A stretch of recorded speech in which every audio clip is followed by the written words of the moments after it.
Courage is not about bravado. It's about staying calm, which raises the question, how do you stay calm when everything in your body wants to panic or freak out? Well, Li Karlsen knows a lot about staying calm. A former soldier, she is now one of the world's most accomplished freedivers.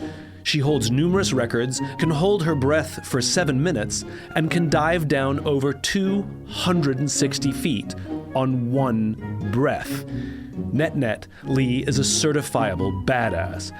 But that's not the main reason I wanted to talk to her. It's what freediving has taught her about managing fear and stress. And it turns out the lessons she's learned also work above the water. Something as simple as changing how we breathe can help all of us manage our stress and fear. This is A Bit of Optimism.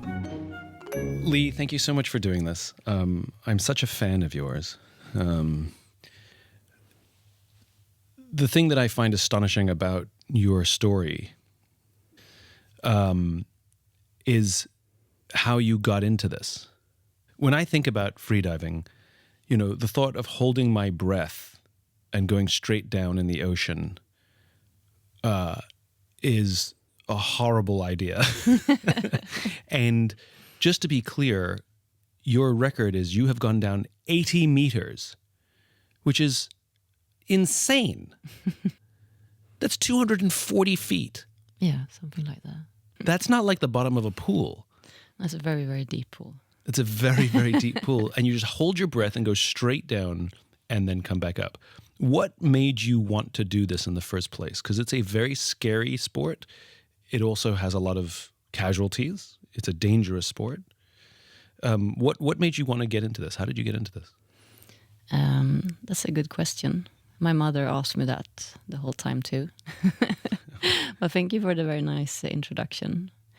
I think I felt limited in life because the ocean I was so in love with it and at the same time afraid of it. So I wanted to explore those fears of, going into that deep darkness where you can't see the bottom and just curiously explore what's down there. And in the beginning, it freaked me out completely. I was so afraid. And it was like I had so many excuses in my head. But then when you get past that, you get past your mind's limitation, there's complete freedom. And being down there, it doesn't feel like you're lonely. It feels like you're in complete solitude. Ooh, a lot to unpack there. So I've had the feeling where I've gone to the bottom of a pool and run out of breath, and the panic to get to the top of the pool, to get to the air, is real. And this is, in your words, in your life, shallow, no matter how deep a pool I was in. When you come up from a deep dive, does that panic of running out of air happen and you learn to control it, or do you never get to that point? It's almost the opposite. It's like the closer you get to the surface after you've been down there in the darkness by yourself, it's like you don't really want to return to the surface because it's messy and there's noise and there's, your brain turns on again. So when you get up there, it's almost like you're being rebirthed and then you have to, be in the normal life again. So it's almost like you're stepping out from your real life and you get some peace. And then, like, physically what's happening to you when you dive is that your lung, they compress. So it's actually very comfortable. From the pressure of the Exactly. The water pressure. Exactly. So just by being at 10 meters depth, around 30 feet, right, your lungs are half the size, which means that if you take one breath and you go down to 10 meters and you have half the volume, your brain perceives that as you have a lot of oxygen molecules. So down there, I don't have the urge to breathe at all, unless I do something very stupid and waste a lot of energy and oxygen. So when I go up again, after 10 meters, my lungs expand, and that's where I get the urge to breathe again. So the last 10 meters is the most dangerous part of the dive. And do you have that feeling of, as I said before, do you get that feeling of, I'd like to take a breath now, please, like in those last 10 meters? No, I don't get that in depth in the ocean. I can get it sometimes when I'm in the pool because you're so close to the surface. So it's like your brain understands that you're actually closer to the air. And just so that people understand the incredibleness of your record, you hold the record for holding your breath, right? The Nordic record, is that correct? There's different disciplines. So the world record that I have, it's an unofficial world record where I dove under the pack ice in Greenland. So it's ocean ice. So it's below the freezing point of fresh water because it's salt water. So it's -2 degrees. So I dove Celsius. Celsius. I dove under the pack ice and the icebergs. And then I have Nordic and Swedish records in in the pool where you go back and forth, and also for depth where I go straight down vertically. And that's the 80-meter record. Yes, that's a training record, a personal best. So far, I have the World Championships now in October, so let's see how that goes. And how long can you hold your breath when you go down, when you do this 80-meter dive? Like, how long are you under the water? You usually calculate 1 meter per second. So you go down 80 seconds-ish and then up 80 seconds-ish. So how much, do the math for me? That's 2 minutes. A bit more than 3 minutes. A bit more than 3 minutes. But you can hold your breath for 7, right? Yeah, if I lay completely still. If I don't move at all. Right, because you're kicking your feet. Exactly, you're moving. You're using energy. Exactly. So just, like, I can sit really still and maybe go for like a... Can you? Yeah, fair point. I'm trying to think how long I've held my breath underwater. Over a minute. But what I find astonishing is you can go 3 minutes while kicking your legs. Yeah. Okay, change the subject slightly. Okay. About this magical life that you live. So you live in between Stockholm, Sweden, and in Mauritius. Yes. You bounce between the two. Yes. Stockholm because I think work and life is here, and Mauritius because... Oceans. Oceans, dolphins, whales. And so I've seen, and for anybody who's curious about this stuff, the magic of what you do, go look at Li's Instagram, and you'll see images that will blow your mind of you swimming with sperm whales every single day. Almost, yeah. And what's interesting is you can't go scuba diving with sperm whales because the bubbles from the scuba will scare them away. Yeah, it disturbs them. So, but if you hold your breath, yes, as your Instagram demonstrates, you can go right up to them and socialize with them. Yeah, usually they come to you. They check you out. They use their echolocation. It's like a clicking sound. And then they kind of invite you to the pod. And they're very playful and empathetic and curious, especially the calves. So they usually come straight up to you. And I mean, they're like 5-ton, calves. So it's like quite big creatures. How big are the big sperm whales? Between 15 and 25 meters. The females are a little bit smaller. They're like up to 15 meters. And the males are huge. 25, so 75 feet. Yeah. For a big one. Yeah, and up to 30 meters for the males. 30 meters? Yes. So 90 feet. Yeah, huge. It's like a big bus. So how many times a week will you go hang out with the whales?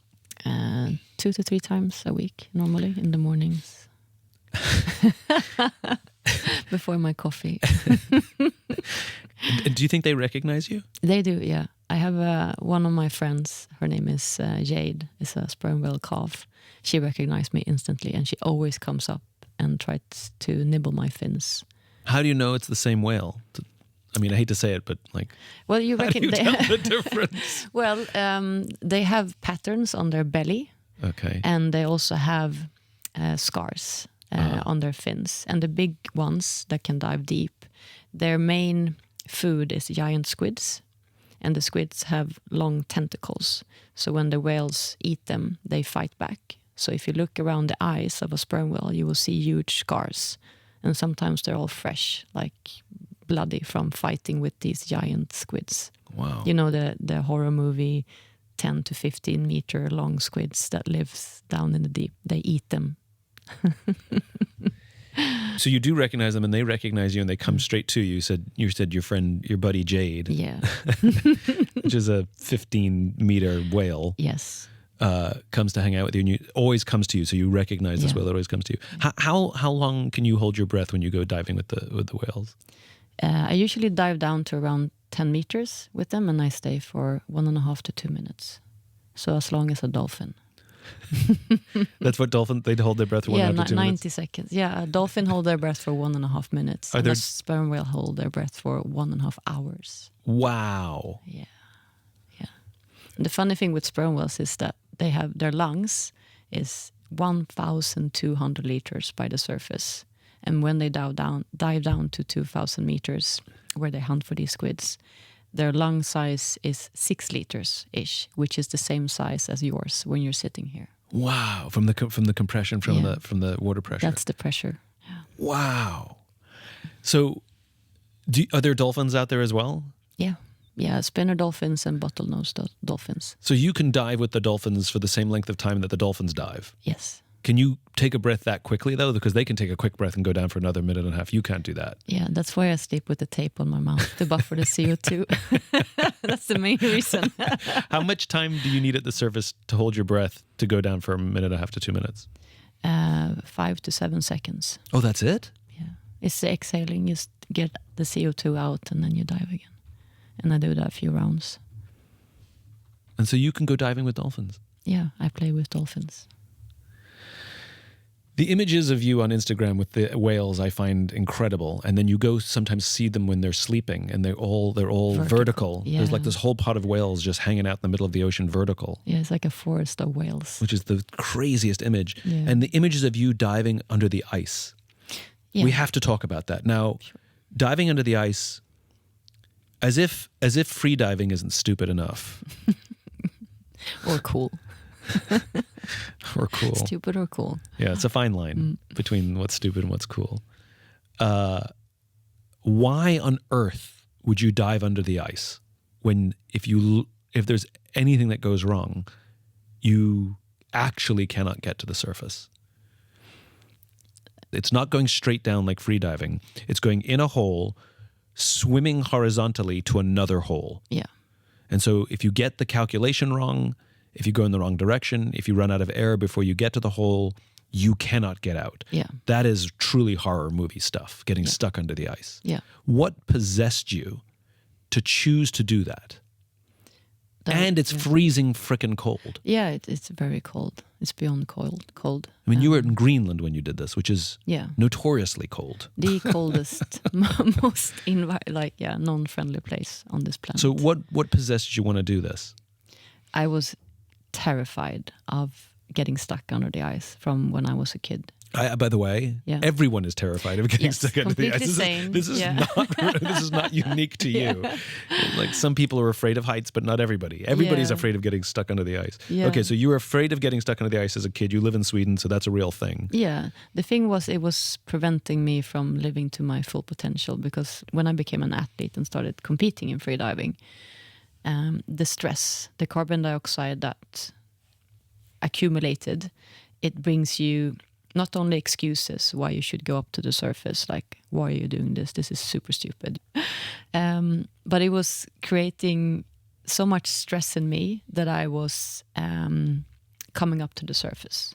That was part of my emotional blockade, because I was imagining all of these different ways that I could die on, where even if I was in super warm waters in the Philippines diving, or if I was in the pool in Eriksdalsbadet, which is the national arena here in Sweden, I was imagining having a layer of ice that was preventing me from coming up to breathe when I was down there. And I was stressing me out so much that it was preventing me to reach my full potential, right?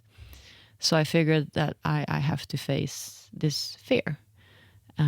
So I had the possibility we have been shooting a documentary for about 1.5 years. And I told these guys about my fear and my challenge. And they were like, hey, we want to tag along and film that. And if you fail, that's actually good for the production. So if you die, not dying under the ice, it's okay if you don't. We don't want you to push to your maximum limit. We want to follow you when you meet your challenge. Right. And obviously, I told them, like, I cannot imagine myself failing. I have to visualize myself actually making it. Otherwise, it's the athlete mindset. Every athlete has to imagine getting the gold, right? Yeah. So in March this year, we went to Greenland, And I had trained myself to have like an overcapacity with depth. I could dive to 70 meter plus. I could do more than 200 meters horizontally in a pool. I could hold my breath for around 7 minutes, and I could sit in 0-degree waters without a wetsuit for more than 10 minutes in several rounds. But when you come to that hole in the ice, that void, I was back as a kid again, you know, looking down in the ice. And I was like, I have no clue what's down there. And that fear became a curiosity in my search for freedom. And I did the dive, and it was so hard. It was the hardest thing I ever done in my life. And everything that could go wrong went wrong, the documentary will show. But afterwards, I was at complete peace. What went wrong? So you go down into the ice. One of the things that went wrong was that we couldn't get to Greenland because it was iced hurricanes. So instead of getting 12 days, we got 2 days. So I just got 1 day of doing like a quick recce. And then the second day when I was doing the actual dive. Recce meaning reconnaissance. Reconnaissance. Take the girl out of the army. You can't take the army out of the girl. Yeah. So the second day, my exit hole had frozen. It was like 0.5 meter with pack ice. So we had to do another exit hole, but I couldn't see that one because we had so short of time. So I didn't really know where my exit was. And the wind was much stronger, and we had to abort the dive. And the hole that I was sitting in, it got frozen the whole time because of the cold. So I had to sit with my fins, you know, and just stare up the ice because it was getting frozen. Just waiting, it would just freeze over while sitting there. Yeah, it was that cold. And the thing with Greenland is that it's pack ice, and it's super thick. And then you have icebergs that's moving around. And since it's salt water, it's -2 degrees. So it's actually below the normal freezing point for fresh water. And all records so far have been done in freshwater because it's this safer and maybe saner way to do it. Because the ice is the same. It's like it's the same same thickness. Exactly. From one end to the other in freshwater. If it's 4 inches thick, it's going to stay 4 inches thick. Exactly. Everywhere. Whereas seawater, it's like a mountain underneath, and you don't know what's down there, and it's moving. So we couldn't have any safety lines. So I didn't know where I was going. I couldn't be attached. So you can't attach a line from one part of the hole to the other where you hold with your hand, no. so you can go in the right direction. No, everything was just moving. It's so moving, I wasn't and it would get stuck in the mountains. Exactly. And if I was too buoyant, I would get stuck in a crevice. Or if I was going too far below the icebergs, I would start descending. And it was 500 meter deep. 500 meters and that's depth. because of your wetsuit, right? Yeah, the wetsuit was a 7mm wetsuit, so when I go down it decreases, right. And I lose my buoyancy super fast compared to a 3mm wetsuit. So if you're too buoyant, you get stuck in the ice and you die. Mm-hmm. If you go too deep, you lose your buoyancy and you will sink and you'll die. Yeah. If you go in the slightly wrong vector, you'll die. Yeah. If you go in the right vector but the ice moves, you'll die. Yeah. If you run out of air at any point, you'll die. Yeah. There's no safety line. So tell me again why you did this. Yeah. I wanted... And let's be clear, there's a reason the Guinness people... The reason this is an unofficial record, spoiler, you do it. Yeah. The reason this is an unofficial record is because the Guinness people will not endorse something this dangerous because they don't want people to keep trying it because someone will get hurt. Yeah, I don't recommend anyone. Right. So this can never be an official record because the Guinness people won't do it. But the fact is, you did it. Yeah. How long was the dive? Around 75 meters. 75 meters horizontal. Yeah. Yeah. Under 2 icebergs and a tunnel. And a tunnel. Yeah. How long did it take to get from one end to the other? Around 1.5 minutes. Did you panic? No, I don't really remember the dive. I don't remember anything. It was like the strongest flow state I've ever had in my life. But as soon as I surfaced and I took my first breath, everything just came over me like, holy shit, what did I just do? Because I was convinced that I wasn't able to do it because of the conditions. I knew that I was super strong and agile. You know you could physically do it. Exactly. But you didn't know if the conditions were But the conditions were just like crazy. So what I did was that I aimed for my safety diver that I knew was like 10 or 15 meters away from the hole.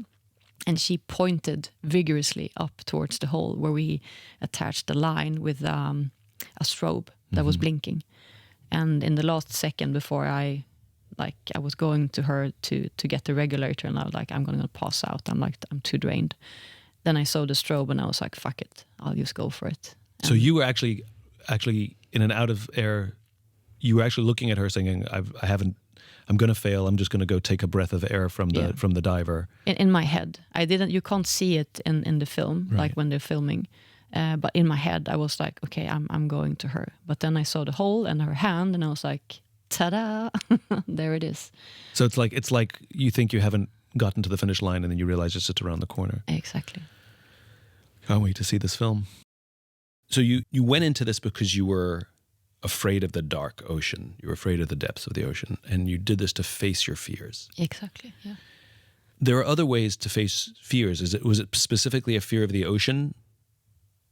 I perceived the darkness and the depth as a scary void. So I was also afraid of heights. Like I didn't want to be in, very deep waters where I couldn't see my feet. Or sorry, my feet, the bottom. My feet on the bottom, maybe. So now, how has your life changed? How you had this fear. You talk one of the reasons I wanted to have you on the podcast is you don't talk about it like a sport. You talk about it like a yoga practice. You talk about it like a meditation practice when you talk about basically, which is an athletic event. You don't talk about records and depths. You talk about mind and release. You talk about calm. I'm curious how you have changed personally. Like, what kind of person was Li before you started freediving, and what kind of person is Li now? I see freediving as self-medication. Like, training for me has always been self-medication. And then I found this amazing medicine that works for my life in general, both on a physical, emotional, and a mental level. So the Li that started freediving 2018, 6 years ago, I was still in the army then. I was working at the headquarters. I was very much into my career. I was like full on. Everything was, work, and I didn't have any real place to ventilate. And then I found this fear of mine that I explored. And I wouldn't say I became obsessed with it, but it became a passion really, really fast. And I think something that becomes a passion really, really fast is what we like to call an obsession. You could say that. Well, it's still where all of my money is going, for fins and wetsuits and travel. So yeah, maybe it's an obsession. So what kind of person were you before you started freediving? Were you anxious? Were you I know you were ambitious. Like, were you sort of, high strung? Like, what kind of person were you before? I'm so curious about the transition.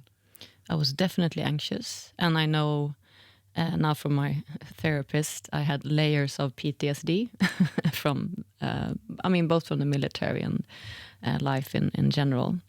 And that's something that I had to work with in order to dive deeper. So in the beginning, I was high performing in depth really, really fast. But then I reached a certain level or depth where it was like, an invisible wall. Like I couldn't get deeper. What depth? I got to around 60 meters. And you couldn't go past 60 meters? No, it was you kept a running, wall. You ran out of air every time? Mentally, it was like I couldn't. Yeah. I stopped wearing my dive computer that tells me the depth.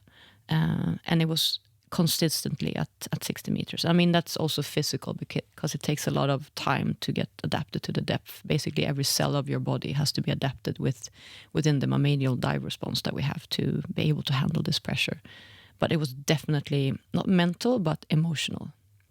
So I got to a point where I felt like I couldn't breathe when I was at surface because I had so much pressure in my chest from things that I didn't deal with in life.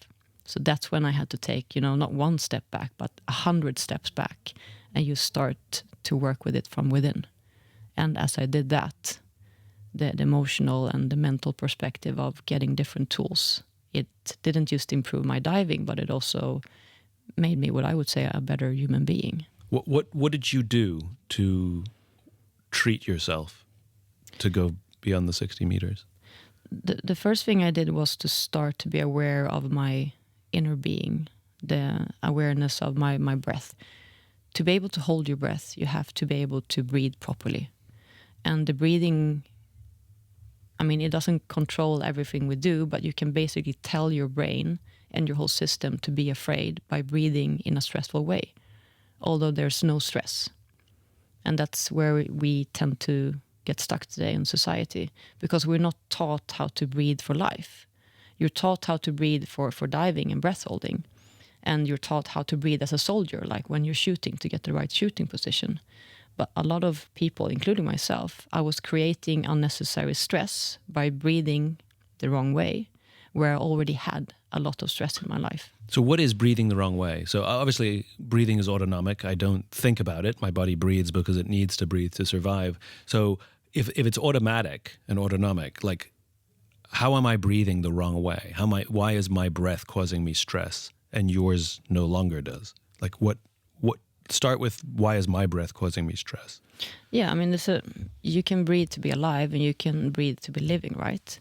And what happens with the stressful breathing, that's completely natural if you're being chased by a lion, which we usually are not in today, right? But it's a very shallow mouth breathing.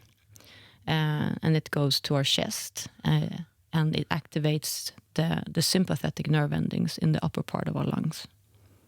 Parasympathetic breathing, or the state, is basically the opposite. So you take breath with preferably your nose, by using your diaphragm, the breathing muscle. And some call it belly breathing. Mm-hmm. But it's basically not an aware breathing, but you exhale longer than you inhale. And that's usually the opposite of what we do today. We're very good at inhaling, but stress is basically accumulated carbon dioxide. So the breathing that we use in freediving is a very aware state of how much carbon dioxide we have in our body. So give me an example of this shallow inhale with a long exhale. Yeah, sure. I mean, start by relaxing your shoulders and then create an awareness. Well, that's going to take about an hour. And then inhale slightly with your nose, just like a small puff. And then you can exhale with your nose or your mouth. And then you take a half an inhale too. And then, so super relaxed. So I'm doing this short inhale through my nose, yeah, and then a long exhale. And I'm pushing the breath in, not into my chest, but into my belly. Yeah. So I want my belly to expand. Preferably your rib cage. Like if you put 2 fingers on the lowest part of your rib cage. Which I'm doing, yeah. Yeah. You should feel that when you inhale, they go down and outwards a little bit. Oh, wow. Because we can do belly breathing by just using our abdominal muscles. Right. Which is what I learned. Yeah, so that's one way. But if you have the rib cage moving, then you know that you're using the diaphragm. Diaphragm. Interesting. Okay, so the short inhale, long exhale. Yeah. And do I push the air out or let the air fall out? Passive exhale. Yeah. So let it fall out. As long as it's a little bit longer than the inhale. And that's basically the key. Like no matter what state you're in, you don't have to be diving or shooting for that matter. As long as you take a longer exhale than an inhale, that's an aware breathing that will take you into a parasympathetic and relaxing state. So do you use this just in your day-to-day when you have stress? Yeah, all the time. Like I don't sit in silky pants in a yogi position. I do it at the bus station or when I'm walking or when I'm talking. It's like, where's my shoulders? Okay, they're up, relaxed. How am I breathing? And then inhale with the nose, because the thing with nostril breathing, now it's getting a little bit nitty-gritty here, you have nitric oxide in your sinuses.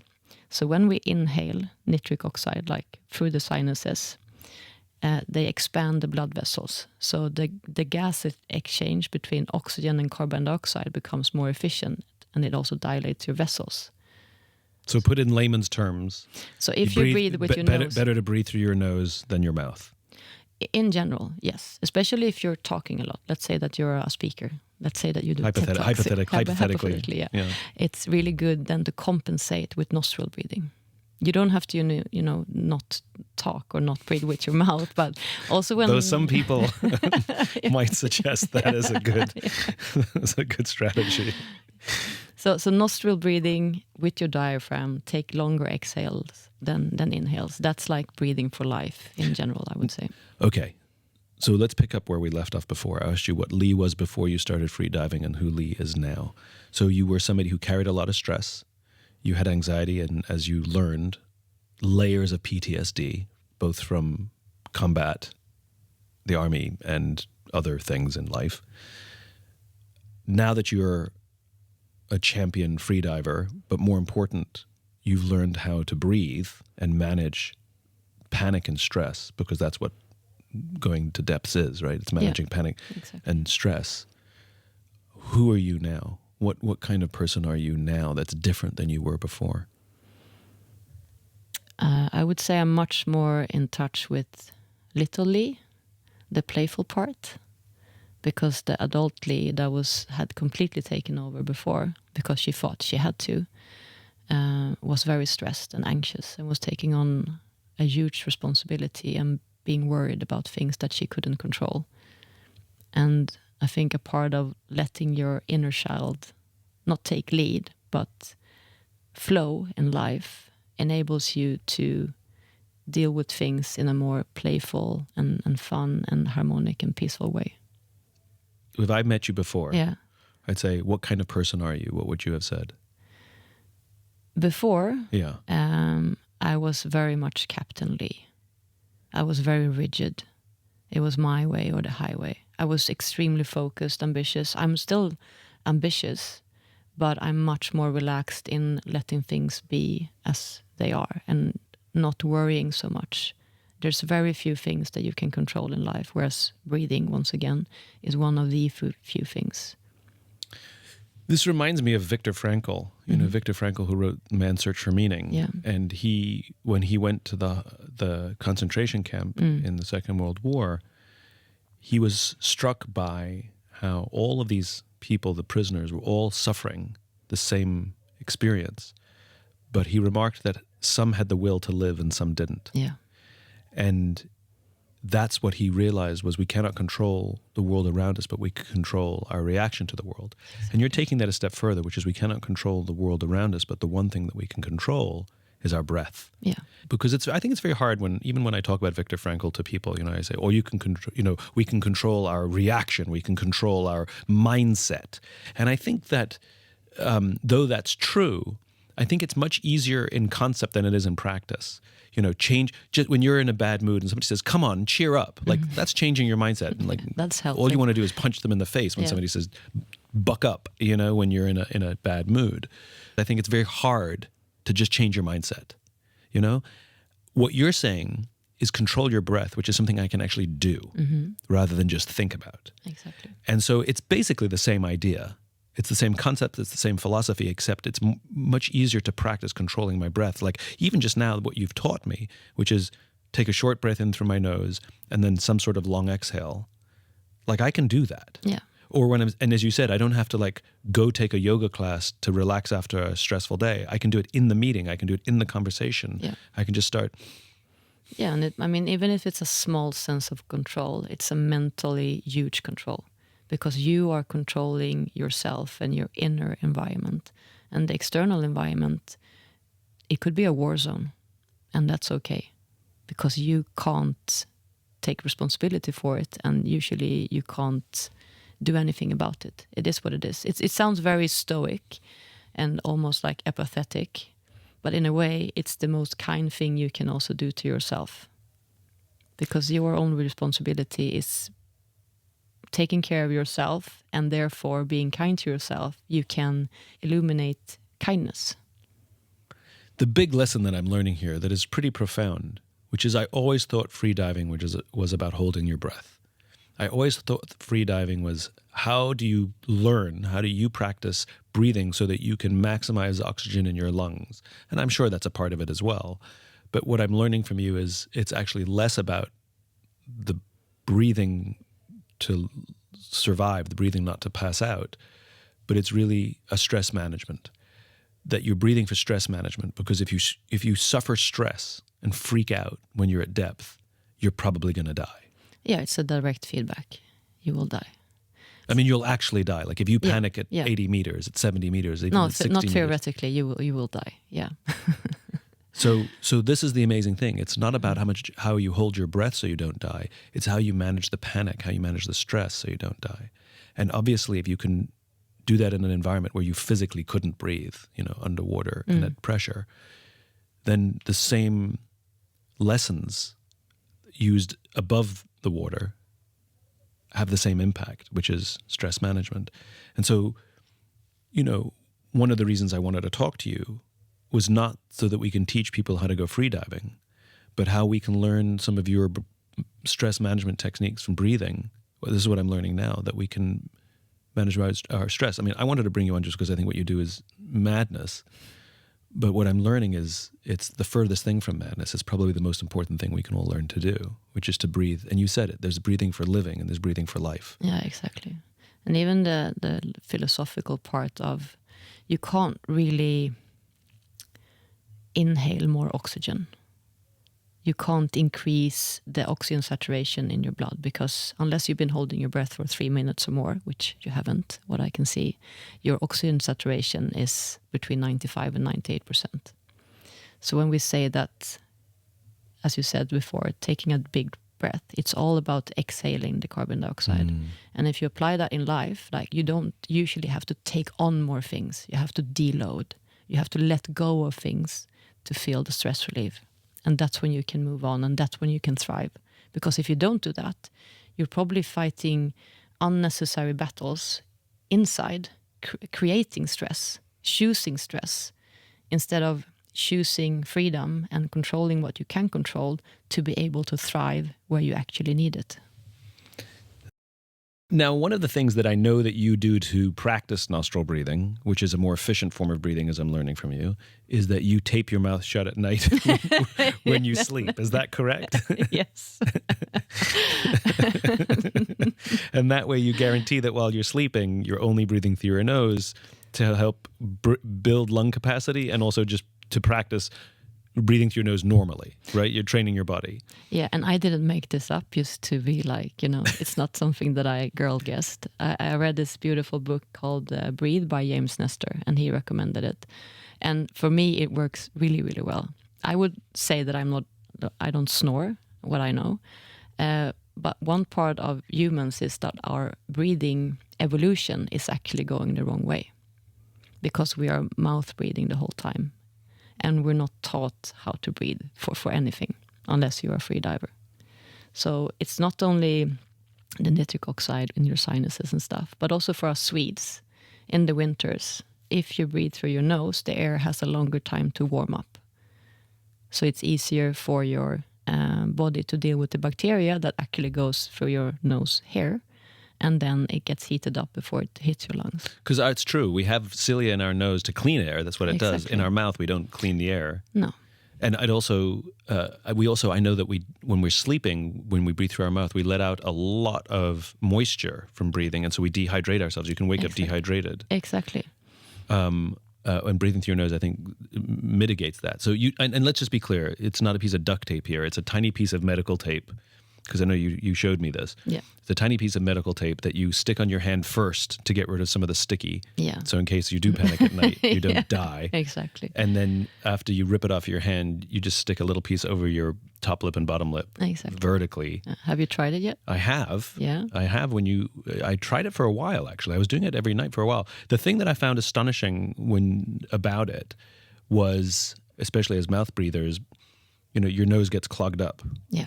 And if I tried to breathe through my nose, I couldn't, or maybe only one nostril. And I remember that's how I was going to bed, and I was putting the tape on. I'm like, I'm going to die because I can't even breathe through my nose. And within seconds, my nose cleared up and I was breathing. You want to know why? Yeah. Because the carbon dioxide that you then accumulate by taking a little bit longer exhale that we usually get when we breathe through the nose, because it takes a longer time to exhale through the nose, it's actually not vaporizing the mucus, but it loosens it, so it's easier for the body to get rid of. Wow. So in theory, I'm not saying anyone should try this, but if you actually have a little bit of clogged sinuses, you could try to hold your breath or just breathe through your nose, and the mucus will loosen up. Loosen up, exactly. This is amazing. Okay, let's keep going with this. So even when you exercise, and I know you do vigorous exercise, you'll do cardio or something, and you don't breathe through your mouth. Mm-hmm. You have learned to only breathe through your nose when you exercise. How do you get enough oxygen in your lungs? I mean, like if you're doing vigorous cardio, how do you get enough oxygen in your lungs just through your nose? I don't think I could, or at least I couldn't get the air out. I might be able to get it in, but out, I need to like exhale hard. But you're teaching me to exhale longer. And when I exercise, I exhale quicker. Yeah, I mean, it's a transition period. So what I had started doing when I was walking and doing like running, I started using nostril breathing as much as possible, specifically when I was exhaling. And it took me a good year before I was comfortable with doing that. And don't get me wrong, like if I do vigorous, like high intensity workouts, I do have to exhale through my mouth now and then. But for me, lowering the pace a little bit and then breathing the right way by exhaling longer and letting my body to learn how to work with the carbon dioxide, it takes a while, but it's possible. And it is harder because the carbon dioxide in itself is creating a stress. It's the fight and flight reflex that we have in our brain. But also for me, specifically in freediving, the thing that I train the most is my body's capacity to handle the huge amount of carbon dioxide. Because when we hold our breath, it's not the decrease of oxygen that freaks us out. That's not what's getting us the urge to breathe. It's the increase of carbon dioxide. So the better my muscle cells and my whole system gets at being able to buffer carbon dioxide and acid, the better I am in the pool and at depth. This is a really interesting insight here, especially when dealing with panic and stress and anxiety, which is we think we need to get air in. We think we need to get oxygen in. I just need to take a deep breath. We often say that. Yeah. Oh, I just need to take a deep breath. And what you're saying is the total opposite, which is the panic and the anxiety and the stress doesn't come from our desire to get oxygen in. It comes from the need to get carbon dioxide out. Exactly. And so really what I need to do when I have stress is not the inhale, it's the exhale. The long exhale. And thereby the switch from the sympathetic to the parasympathetic, so from the stress to the relaxed, is the long exhales. First of all, what's the difference between sympathetic and parasympathetic? You've mentioned it a few times. Yeah, sympathetic is in the autonomic nervous system. You have the sympathetic drive, not in sympathetic as in being kind. Right. So this is everything that happens automatically. Yeah, exactly. We can't breathing, control heartbeat, all that stuff. Digestion, blood flow. And the parasympathetic is the recovering state.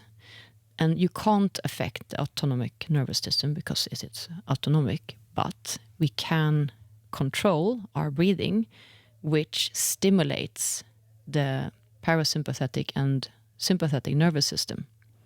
So our brain can tell us to be afraid, and we start breathing in a stressful way. But we can also tell our brain that we are afraid by breathing in a stressful way. Oh, okay. So it's a circuit. Okay. So this. Let me repeat this because this is important, right? If there is a genuine reason to panic, like there's a lion chasing you, there's a burglar, you hear a bump in the night, you're afraid you're going to get fired from your job, your body will react in fight or flight. You'll start breathing shallow and getting ready to run. Yeah. Right? Exactly. But what you're saying is we can also create stress where there may not be any, or we may be overreacting to the inputs that we see. Like we had a fight with somebody, or maybe we did something wrong at work. I mean, let's stick with that analogy, and we start fearing that we're going to get fired, but that's not necessarily because it's real panic. It's because we start breathing shallow and our body interprets the shallow breathing as you better start panicking in your mind. Yeah. It's connecting the physiological with the mental. Yeah. And so if we learn to breathe, what we are actually doing is allowing the mind to say, oh, there's nothing to panic about. Exactly. Wow. Okay. So do you know why I like having this conversation with you? Is because you have to learn to breathe and understand all of these physiological and nervous system things based on the actual science, because otherwise you'll die. Yeah. I mean, that's the stakes here, right? Yeah. Whereas I think a lot of the well-intentioned, but sort of the space of meditation and yogic, and like, though there is science and science-ish around it, some of it's flat out wrong because there's no stakes. Yoga and meditation they're fantastic tools, but just as you said, you won't die from meditating or doing yoga wrong, but from freediving you will. But it's not, something that we strive for, and even if it's an extreme sport, it doesn't mean that we are taking extreme risks. And what you have learned to do this is basically you've learned to scientifically meditate. You could put it that way. That's what you do. I mean, what you do, I think another way to describe your extreme sport is extreme meditation. You go into a deep, deep meditative state where you have learned to get the carbon dioxide out of your body, how to manage panic so you don't panic when you're 80 meters below the surface of the ocean, 240 feet below the ocean surface. Yeah. Solitude. And no panic. The important thing is it's less the solitude and the lack of panic. Yeah. The peace that you feel comes from the lack of panic. And I know when I have meditated, there is a calm and a lack of panic, and like all the problems of my day seem like they can go away. What you're teaching me is a better way to meditate, because, as you said, you've learned to meditate because there are stakes. Yeah. And I love what you said. If you get meditation or yoga wrong, you won't die. But if you get your meditation wrong, you will die. Thanks so much for coming on.